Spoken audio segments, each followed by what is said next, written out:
Pemberian bantuan langsung tunai sebesar Rp600.000 yang diberikan 4 kali untuk pekerja dengan gaji di bawah 5 juta menuai pro dan kontra. Banyak kalangan yang mengapresiasi program bantuan ini sebagai cara untuk membantu pekerja karena dampak adanya pandemi COVID-19 yang menjadikan daya beli masyarakat menurun. Bahkan tak sedikit perusahaan yang terpaksa memangkas sementara nominal gaji karyawan selama pandemi ini, mengakibatkan berdampaknya kesejahteraan para pekerja di tengah wabah virus corona. Karena itu dengan adanya BLT Rp2.400.000 ini sangat membantu para pekerja. Namun BLT ini dirasa tidak merata lantaran syarat penerima harus terdaftar sebagai anggota BPJS Ketenagakerjaan lewat perusahaannya masing-masing. Sementara itu dalam pencairan program bantuan subsidi upah bagi pekerja sempat diberikan langsung oleh Gubernur Jawa Timur Khofifah Indar Parawansa kepada para pekerja di Gedung Negara Gerahadi. Dalam penyerahan tersebut juga diikuti secara virtual seluruh dinas tenaga kerja dari 38 kabupaten kota se-Jawa Timur. Program bantuan subsidi upah ini sendiri diberikan secara bertahap. Bantuan sebesar Rp600.000 per bulan ini diberikan selama 4 bulan dengan total 2,4 juta dan dicairkan dalam 2 tahap.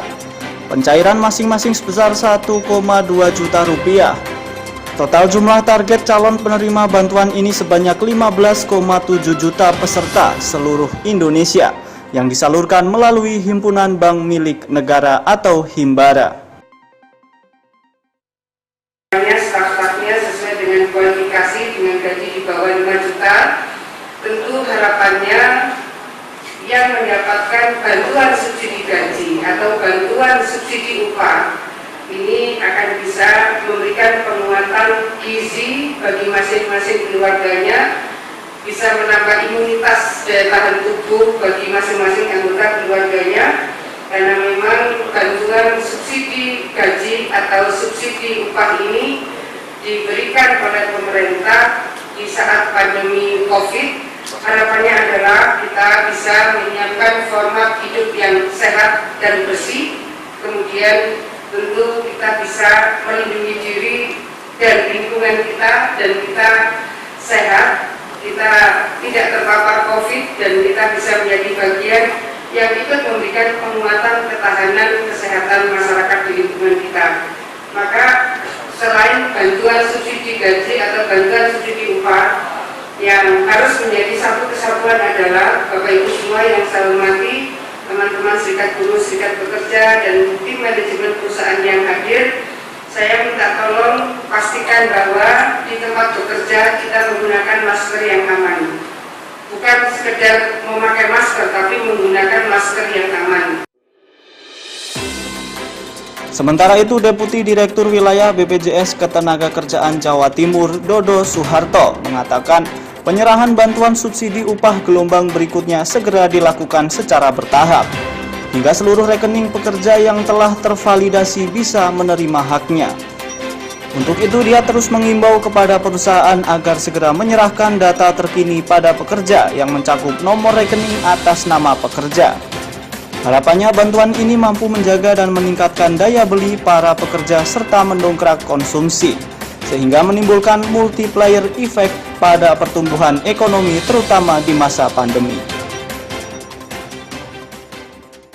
Menerima bantuan subsidi upah atau gaji ini dari seluruh Indonesia sejumlah 15,7 juta orang, di mana sejumlah 1,7 juta orang adalah peserta BPJS Ketenagakerjaan Jawa Timur.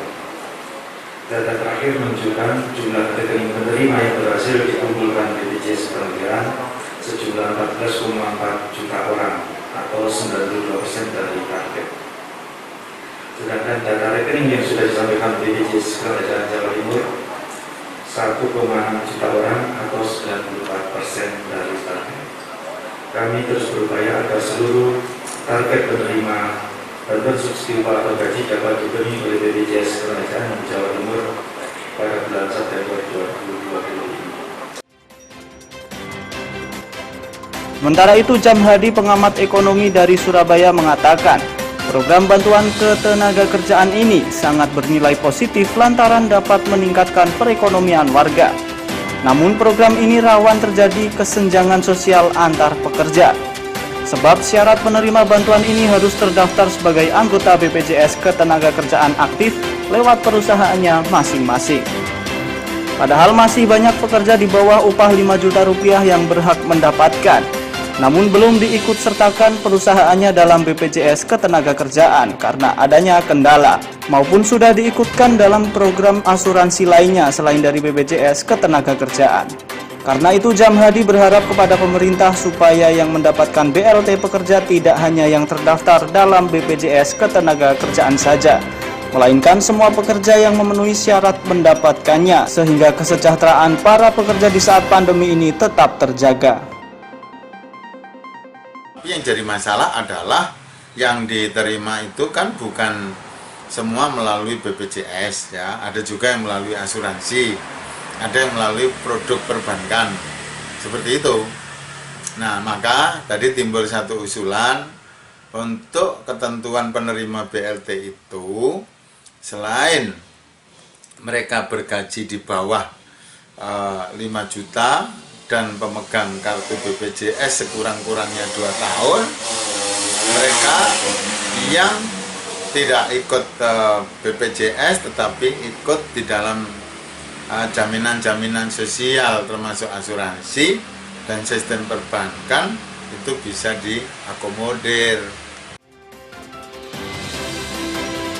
Program bantuan langsung tunai atau bantuan subsidi upah bagi pekerja dengan gaji di bawah 5 juta rupiah telah diberikan secara bertahap oleh pemerintah. Namun apakah pekerja yang terdaftar sebagai anggota BPJS Ketenagakerjaan saja yang mendapatkannya? Terlebih, masih banyak pekerja di bawah upah 5 juta rupiah yang berhak mendapatkan, namun belum diikut sertakan perusahaannya dalam BPJS Ketenagakerjaan karena adanya kendala, maupun yang sudah diikutkan dalam program asuransi lainnya selain dari BPJS Ketenagakerjaan. Tim Liputan, Surabaya TV.